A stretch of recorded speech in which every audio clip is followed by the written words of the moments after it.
Hey, dude, this dog like stinks, man. Okay, groomer, do something about it, man. 5, 4, 3, 2, 1, 0. All engine running. Liftoff. We have a liftoff. Hey, all you pet stylists. You found the GroomPod. Welcome to our virtual salon. My name is Susie, and I'm your host. I'm a mobile groomer from Seattle, Washington, and anyone who knows me will tell you I love to talk, especially about my job. One of my favorite people to talk to is my friend and mentor and co-star of the show, Miss Barbara Bird. Hey, Susie. So glad to be with you today. Welcome to episode 421 of the GroomPod, Barbara Bird, recorded on August 4th, 2024 in Snohomish, Washington and Simpsonville, South Carolina. This podcast, as you know, is brought to you by our kind sponsors, Best Shot, Show Season, Precision Sharp, Groomore, and Stasco. And if you guys want to support the show, you can do so by going to our website, thegroompod.com, and clicking on the donation button or joining us on Patreon. This week, we're going to talk all about tear staining, and Barbara's going to share some hair science revelations. What's new this week is brought to you by Groomore Software. If you haven't found Groomore, you're missing out. Groomore is an all-in-one software solution for your grooming business. Whether you are a solo mobile groomer or manage several shops, Groomore has everything you need. 24-hour online booking and forms, routing, credit card processing, reminders, Google Calendar and QuickBooks integration, and so much more. And the best customer service anywhere. Shop mobile or house call, Groomore has you covered. And they're giving us a free month. Just enter GroomPod22 in the coupon code. It is hot here, Barbara, and I am happy to say my dogs are drying so fast I can practically blow on them and my breath will dry them. It's like getting a huge raise. Man, I'm jealous of these people that live in warm spots where all year long their dogs just dry magically. I don't even need to use both motors on my canine too. I can just use one. I use one motor on my canine too, and then I put the flat nozzle on it, and I can dry pretty much everything. I love it. I'm so grateful. But it's tough when you have no air conditioning. And I just have to have doors open. Yeah, and I use my really cool tie-dye grooming loop that you gave me. I'm using that to hold my door partially open, and then I open the windows and the roof vent, but it is miserable in there. It's really important to note that I always keep a thermometer so I can monitor the actual temperature in the grooming trailer and know if I'm overheating or have potential to overheat the dogs. So how's South Carolina? Well, South Carolina is kind of cooling down a little bit. We were in the heat, warning zone there for a while. But you know what, Susie? It didn't bother me as much as I thought it was going to. Good. It just didn't bother me. And the house is well air conditioned, maybe a little too well air conditioned. Do I need to send you a sweater? I'm wearing my slipper socks as we speak. So what'd you do this week? Anything exciting? I went to the dog show. Cool. I went to the dog show with my friend Melody to see Ashley Hanvey showing her Bedlington Terrier puppy for the first time.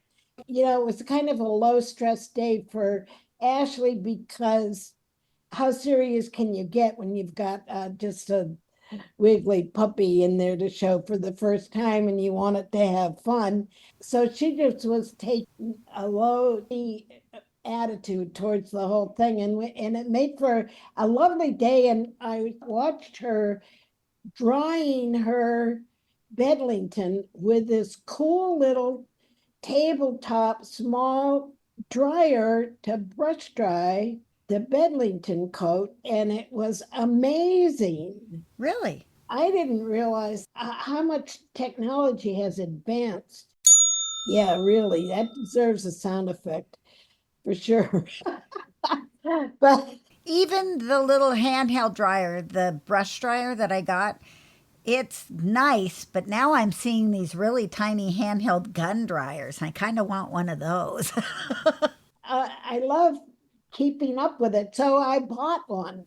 Oh, This dryer is called a Duz, D-U-Z, and this is the version V3, version 3.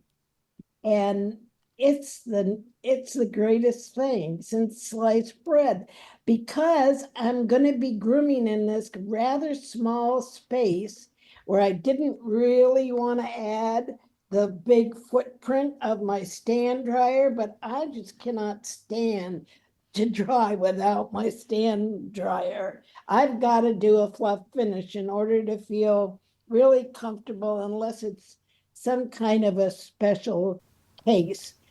This dryer it's really almost as powerful as the small canister dryers that we used to have, the Metro dryers, the 4-volt motor or whatever it was. And it's going to be just fine for small to medium dogs. so it sets on a table? It sits on the table. Okay. And this one comes with a table clamp, an area where you can clamp it to the table if you need to. I mean, it's lighter. It's not 3 pounds.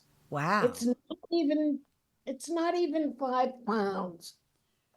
No, it's not. It's just light, and the hose is flexible, and it comes with 3 different nozzles to change the airflow a little bit. It's got 6 speed settings 6 speed settings.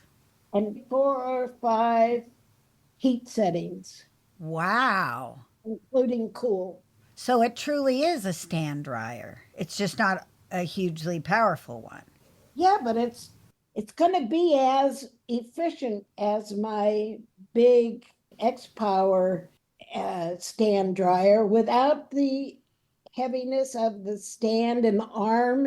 It's got a flexible but stiff enough hose that you just bend and put where you want it. Cool. I really want to share about it with mobile groomers, because this is a way that a mobile groomer could easily enough add a diffuse air, warm air brush dryer for fluff finishing dogs, because it's so small. Would it replace the brush dryer that I'm carrying? Because I don't have a lot of extra room, but if I could give up the brush dryer and the Andis handheld dryer, I could fit that dryer into the spot. Well, this dryer is going to have a lot higher end, a lot higher end, while it also has a soft low end. Okay. Maybe I'll have to get it. What did it cost? You're not going to get it. Costs $350. Oh, See, for me, my stand dryer broke on the move. So the feet, the base, the feet are all, like, and so you can't find a replacement stand for the X Power B15 or whatever it is that I have. You just can't find them. I've been looking for 2 years for a new stand for that. And now it's really broken beyond repair. And besides that, it's a small space for grooming. Like, all your mobiles are small, and this is a real small space alternative for a stand fluff finish dryer. oh, look at that. It looks like you can even remove it from the stand. You can remove it for the 3. You can't do it with the 2, but for the version 3, you can remove it from the stand, and you have a handheld dryer. And you've got kind of a water chasing type nozzle for that handheld dryer. Wow.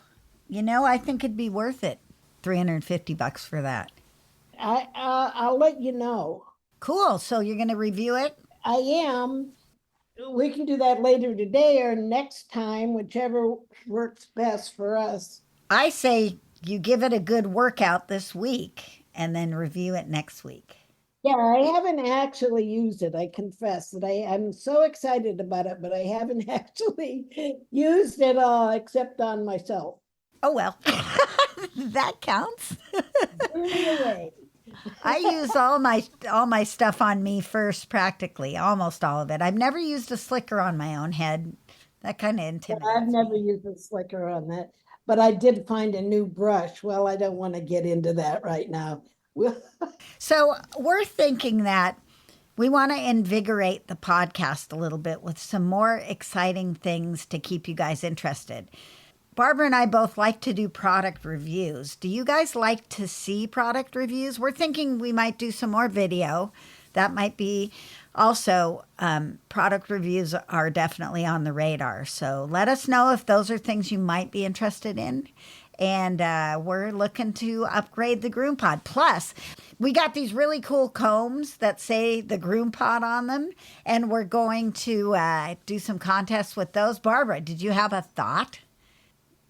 It's gone already. no, no, no. What was it? Wait.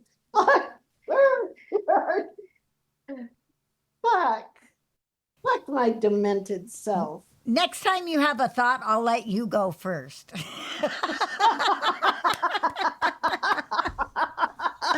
Oh my goodness. Well, how about if we take a break? We'll listen to some advertisements and then we'll get on to our tear staining thing. Let me tell you about Best Shot's newest addition to the Ultramax Pro line. Ultramax Hair Hold is a flexible hairspray that can be layered on for a stronger hold. Ultramax Hair Hold Spray is great, but my favorite new product is called the Max, and I won't groom without it. It's a fragrance-free ultra-concentrate conditioner and detangler. It reduces drying time and handles undercoat and tangles like magic. Just a few drops in the final rinse or spray it on and dry it in. Contact your favorite Best Shot distributor or learn more online at bestshotpet.com. Grooming success begins with Best Shot in your tub. Made from the best stuff on earth.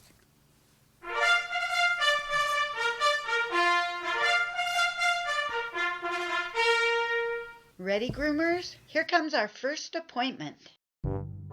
You have two white dogs, so I bet you have had your own experiences with tear staining. Do your kids have tear staining? Well, not real badly. Marco has a little bit. They have a little bit, but my first Bichon had a really terrible tear. I used to have to put sunglasses on him when we took pictures or took him outside because they would cover up the ugly tear stains. Oh, they are definitely part of why we even have a job, is because those tear stains are persistent. So I did a little deep dive and I used your friend and BFF AI. Oh, AI. I did. I chatted with AI and I also read some veterinary information and I read some information from the AKC. So I'm just going to share what I learned this morning. I was hoping that there would be some newish information. Not really, not so much. Yeah. So porphyrin is what causes the tear staining that we're talking about here.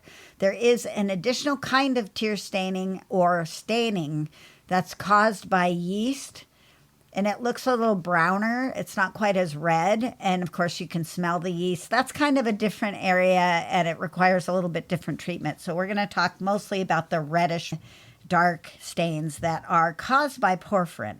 And porphyrin is a part of the molecule that contains iron, and it's in the tears, and it's in the saliva, and it's even in the urine of these dogs. All dogs have some porphyrin, but some dogs have a lot more porphyrin than other dogs, and it's an individual chemistry thing, although some breeds obviously have a little more tendency, and the light-colored dogs are plagued by it a little bit more as well.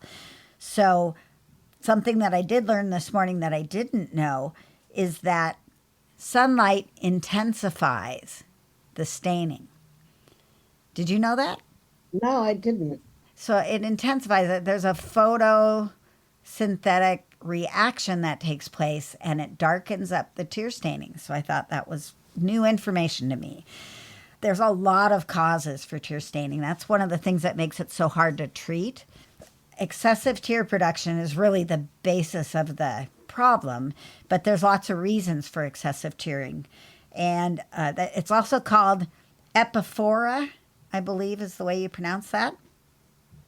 And there is the potential that it's bad tear ducts.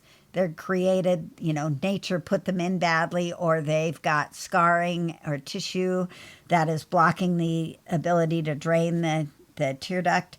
Allergies will cause the tear ducts to get all blocked up. There's actually some vet solutions to that. Surgery, they clean that stuff out. They remove debris that's in the tear ducts. So if it happens to be that, and really, in all cases, you should start with a vet visit for these kind of problems and rule out any of the physiological things that cause your eyes to water. Some of those other things are in the Shih Tzus and the brachycephalic dogs, the dogs with the short muzzles. They have shallow eye sockets. So that causes the tearing to spill over the edge, or sometimes the inward turned eyelids or inward eyelashes that cause scarring on the eyes, and then they tear up a bunch. I always knew diet had an effect because I've seen diet do really miraculous changes. As a matter of fact, when my rented dog comes over to the house, Figgy, she doesn't have tear staining at her house, but she definitely has it here because they only have her. There's no other animals in their house. And of course, I've got a regular zoo over here, so she always gets tear staining. It takes a few days to show up, but it does show up. But here's something I didn't know. Red meat causes tear staining because beef is harder to digest. So the liver has to work harder and more iron in red meat so that the porphyrin attaches to it and it just causes more staining. So when they suggest a diet change for tearing, maybe switch to something like chicken or turkey that does not have red meat in it, and that might help. That might be part of the solution. The yeast, that's a different kind of staining. You want to go to the vet for that. But that's really can happen together with the other staining. So they both can live in the same place. But the other staining, it is a known fact that antibiotics will take away the staining sometimes. Not every time, but sometimes. And we used to have a product called Angel Eyes that had Tylosin in it. And it was really, really, really effective. So that suggests that there is a low-grade infection going on in some of the dogs that is causing the staining. But of course, they don't want us to use that anymore. It was originally used on chicken farms. And fish antibiotics. Probably still is. And it got chased off the market. It sure did. And then they gave us some alternatives, like the AKC was very thoughtful in suggesting that you try some of the other supplements and alternatives too. But you know what? None of them really work as well. I've never found any success with that stuff. Have you? Neither have I, no. The one thing that you didn't mention that I've found out is dry eye. Oh, right. And dogs get that as they age. And I think that that's what Marco has now because he's 11. Yeah. And he loves it when I put eye drops in, and he's a dog that won't let me scissor his face. But it won't go practically in his eye with the eye drop bottle. And I can tell he likes it because he licks his lips.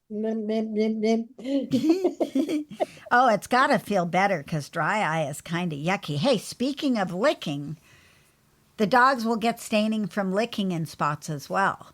That almost always is indication of pain. So it's not necessarily the exact location of the pain, but if they're licking one side of their foot or one leg and not the other, that's usually a suggestion that perhaps there's something painful going on. It can be anything from nails that are a little overgrown and the dog is licking because of that, or a dew claw that's uncomfortable, to arthritis or injuries or stuff like that. So if you're seeing licking in particular areas, that's another thing that probably should be sent to a vet to rule out or possibly medicate the pain issue that's there. All of this stuff, really, you should start with a vet visit, especially if the tearing comes on quickly. You know, it hasn't been there. There could be just a basic eye infection that needs some treatment, or perhaps the eyelashes turning in. That one happens. They can give antibiotics. They can give yeast medications to systemic help with the yeast problem if that's what it is. Here's what AI suggested to do for the tear staining. This is if you've got tear staining in your personal dogs, or if you're going to tell your client how to deal with their tear staining. They suggest that you wipe the eyes twice a day, religiously. Be diligent. They say you must wipe your dog's face twice a day. We'll see if people do that or not.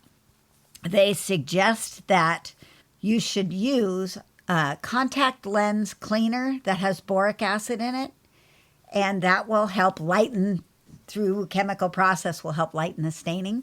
So it looks like you've heard of that before. Right. I can't remember what brand it was, but there was eye products, plural, that you got that included this powder that you put up there, and that was boric acid. Okay.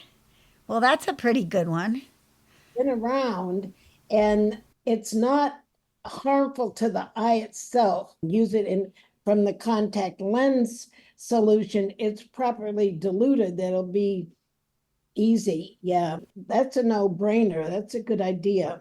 I kind of remember hearing about something that the dog show people did where they made a paste of something. I probably was boric acid. Could very well be. So they also suggest regular grooming appointments to get the hair out of there. So I've always wondered, do you take the hair? Do you leave the hair? What's the right solution there? Because it does wick the moisture out of there. What's your feeling on that? I think it's better to get rid of any hair that might be irritating the eyes. And you have to look closely, see what's going on there, because sometimes it's the lower hair.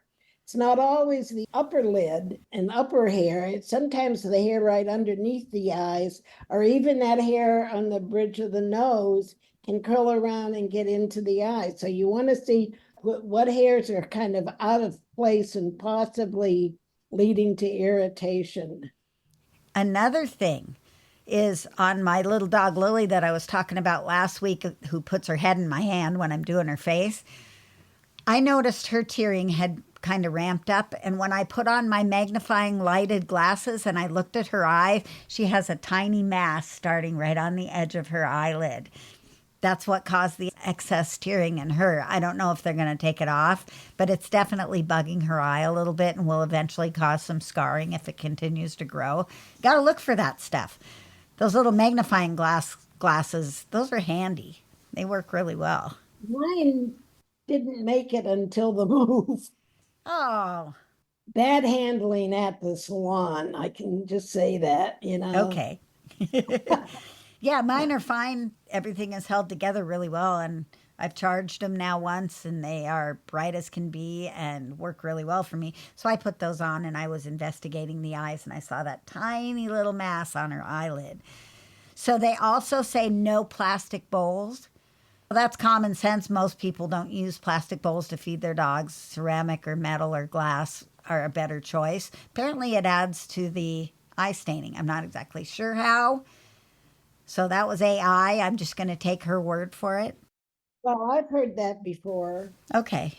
There's a lot of kind of mythology about tear staining, and I don't know if AI is really going to weed through that or not. Right. I get it. Because it's a problem that we all deal with so often. We're willing to try all these odd and unique methods to try to get rid of it. But if your dog has shallow eye sockets, there's not much you can do for that. So you're just going to have to deal with it. No red meat and possibly filtered tap water. With the filtered tap water, I've not seen really work, but the diet change I have seen work pretty well. So, okay, well. There you go. Let's take another break, and then we're going to come back with B-Bird's classroom, where she's going to teach us some new and interesting things in hair science.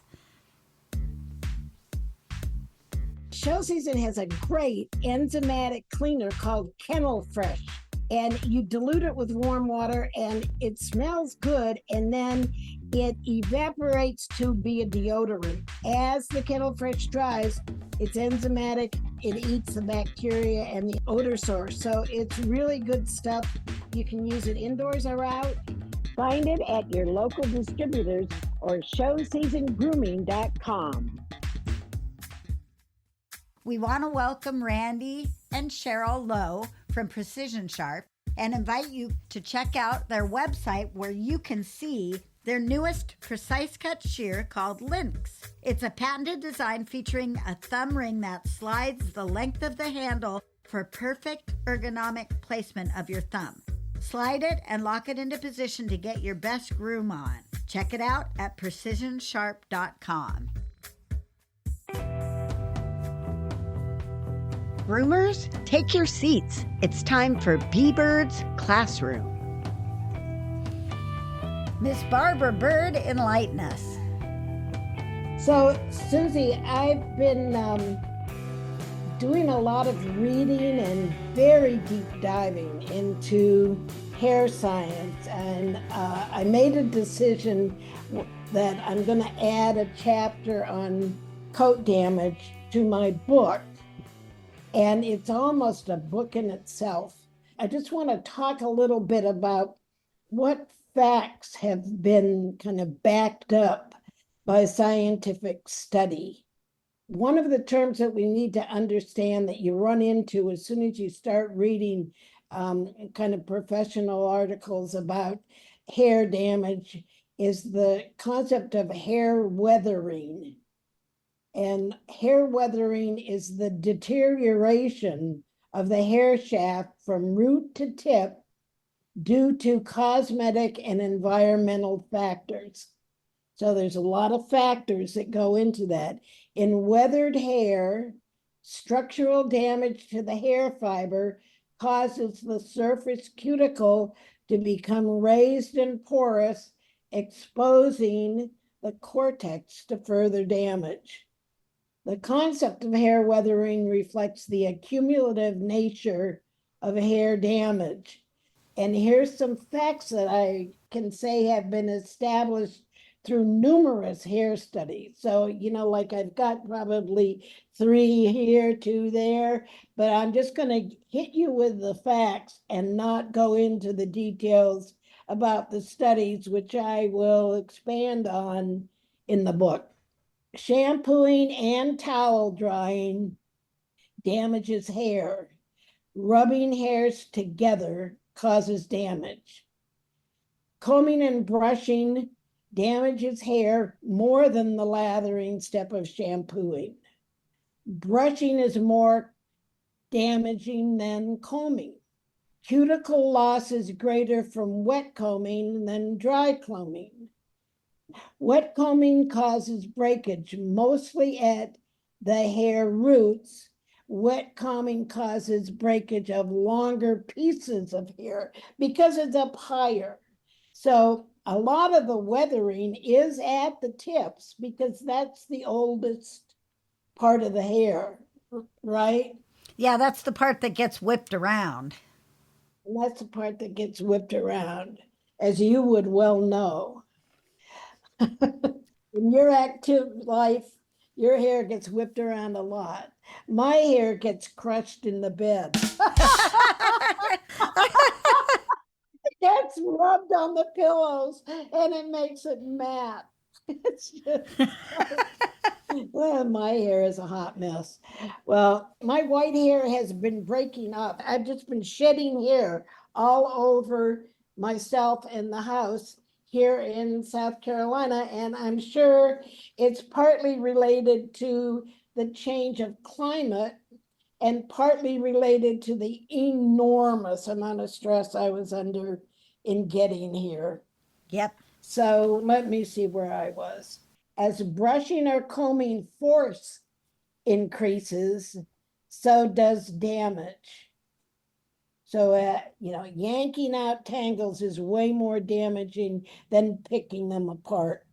And there again, it's how much force. Longer strokes are harder than smaller strokes. And this backs up the idea of combing and brushing, if you're going to, from the foot up, so that you're not combing over and over the already combed part, and you're not adding pressure and adding pressure. Widely spaced tools are less damaging than fine brushes or combs. Here's one that will blow you away. Boar's hair brushes causes more damage than plastic pins. No. Boar hair was, in one study, the worst type of brush. So go figure. All that we've been kind of marketed to about it's a more natural kind of brushing is not substantiated by the science. Here's one that we've talked about before. Curly hair is more fragile than straight hair. So we need to think about doodles and rustic coats as being much more easily damaged and broken than other breeds. Fine hair is more fragile than coarse hair. That's kind of a no-brainer.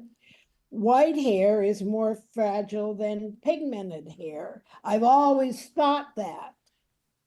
I always thought that the white hair of the bearded collie was matting more than the colored hair on the bearded collie. Me too, now that you mention it. Yeah, but now West Highland White Terrier, that's a coarser hair, so that's not going to break as easily. While Maltese, such as my two rascals, that's an understatement, my two brats, that's very fine, fragile hair. You need to be mindful of the hair itself, what you're working on, and adjust your technique to the hair. Weathered or damaged hair tangles more easily than undamaged hair. Damaged hair strands wrap around other hairs. And so that causes you to apply more force when you're combing and you hit that little snag that inevitably results in hair loss. Uneven hair breaks more easily than evenly cut hair. Wow. Boy, no wonder I'm having such a problem with my longer strands of hair, because my hair is very uneven, mostly because it's broken. And it's making me think that I'm going to have to get a haircut. And I really don't want to. That was kind of a revelation. That is. Combing or brushing tangles is very damaging. Damaged hair contains static electricity that promotes the clinging and tangling of hair strands. Conditioning, especially utilizing silicones, significantly protects hair from grooming damage. A Japanese study found that a silicone conditioner, was dimethicone, gave better protection to the hair than a cationic conditioner. Now that was in 1977, and now we have these cationic polymer conditioners, and we also have cationic silicone conditioners. Cationics are good for reducing or eliminating static cling because it's a positive charged molecule. But I won't get into that anymore. I don't want to bore you to death. Let's talk about, let's jump into some of the implication of these findings for pet groomers. We need to understand and appreciate that hair damage is much like hearing damage. It is accumulative and irreversible. How groomers handle dog hair matters. All rubbing of hair causes significant wear and tear, which translates into damage. Massaging wet hair in the presence of detergent cleansers, even mild ones, can cause damage. as does rubbing while toweling. So even though dogs love it when you like rub them up real good while you're toweling and sort of a fun moment between the groomer and the dog, you're damaging the hair. One of the implications is that recirculating bathing is less likely to cause damage, especially if it's done in line with hair growth direction. Yay! You're actually encouraging alignment of the hair by the water. Now, excessive water pressure can cause a problem, or if you're waving the water or the air through the coat, you're going to cause coat hairs to rub up against each other and cause minute damage, which accumulates. Heat is a hair breaker. Use only the necessary amount of heat to get the job done. Diffused air and heat is preferable to concentrated hot air. And also, you can pull back a little bit from don't want to put excessively hot air directly to the skin. Tools matter.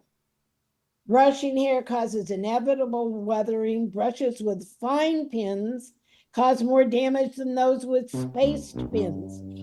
This study, and more than one, would support the use of those vented plastic brushes that I recommended for doodles.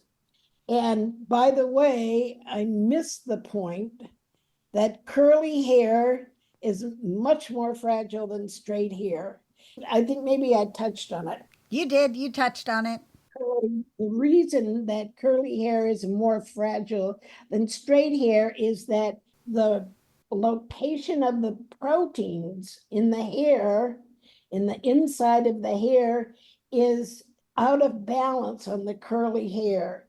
The protein kind of pulls to the outside of a curve and is thinned out on the underside of a curve. So those undersides of any curve in the hair is weaker. Wind damages hair. High velocity dryers are wind machines. Waving the forceful air back and forth through the coat will cause more damage than blowing with the growth direction. And use only the amount of force necessary. You don't have to groom every single dog on highest force. I've really stopped that. I never use the serious cone focuser. I don't even use that ever now. I don't either. I don't like the little cone nozzles at all. I like the flat ones. They're much better and they're much better for the hair. I had a groomer for a short time who would dry dogs with the highest velocity and the small cone and wave it through the hair and actually cause what I called whip mats.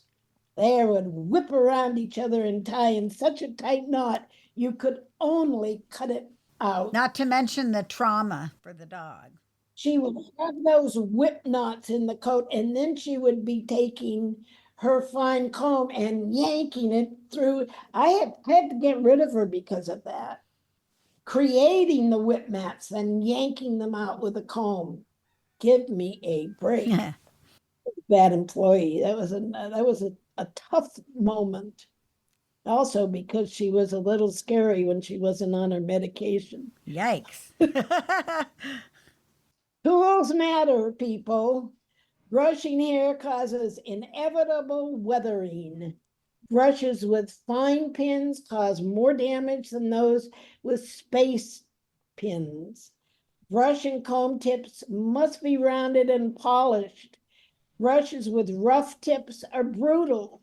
Brushes with misaligned pins will cause more damage because you're not really aligning the hair, you're misaligning the hair, and the misalignment is what leads to tangling. So we really need to remember to get rid of old, messed up brushes.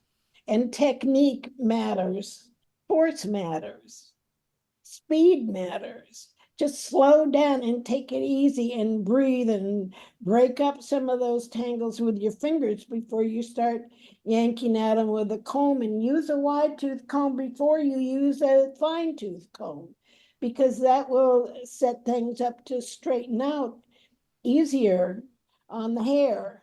Now, of course, the dogs for which hair weathering and coat damage is most significant are those with long hair, or those with hair that stays in the resting phase for months of years, like Malamutes. Your drop coats, your bearded collies. I had a 12-year-old bearded collie named Katie that we groomed every 2 weeks for years. And the bather was starting to complain that she was just matted every single time. Well, of course she was, because we damaged the hair as well as everything else she had encountered. It's easy to do that, especially in those coats that you're keeping for that long. Yeah, on the older dog in a full dropped coat, whether it's a big bearded collie or a Shih Tzu or Lhasa or a Maltese, it's going to inevitably be challenging. Sometimes it can help if you trim the ends, the very tips of the hair, and take just an inch off here around there. It can be helpful because there again, it lines everything up evenly. So there's an even amount of force, not a mixed force, which would happen if you had mixed lengths in there. And for the last little bit, we've been talking about tools and things and how you can take a picture of them with your phone and zoom in really closely and examine the pins on your comb and examine the pins on your slickers and just take a look and see what condition they're in. You might have remembered we found out that the current Le Pooch brushes don't have the little knob on the end that the Le Pooch brushes that I have still have.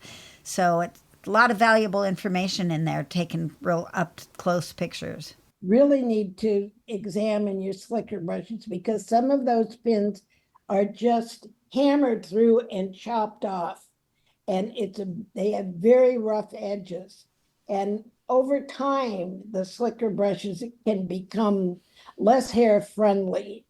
And I mean, I guess that goes for any brushes. You need to keep them only as long as everybody stays in line. All the infantry is lined up. Yes, exactly. Of course, we don't have to worry about it with trimmed coats or clipped coats. It's less of a risk, but we need to know about it. And we need to understand that if the customer has a long haired dog and we're telling them to brush it every day, we need to be also guiding them into what kind of a brush, or actually prefer a comb, use a spray to lightly dampen and protect the hair. I would say use a spray with a silicone. We need to educate them about what kind of tools to use and how to use them, so that they're not doing more damage than not combing. I've got the people that have the English cream retriever or golden retriever, whatever you want to call it, and they have a coat king and they destroy this dog's coat every time before I get there. And I've talked to them and I can't get them to stop. They think they're helping me. I can't get them to stop. So I've just had to let it go. This coat is forever ruined. The dog's great though, so I just have to relish in that. Technology has advanced to the point where there are conditioners that do what a temporary repair job. I try my best.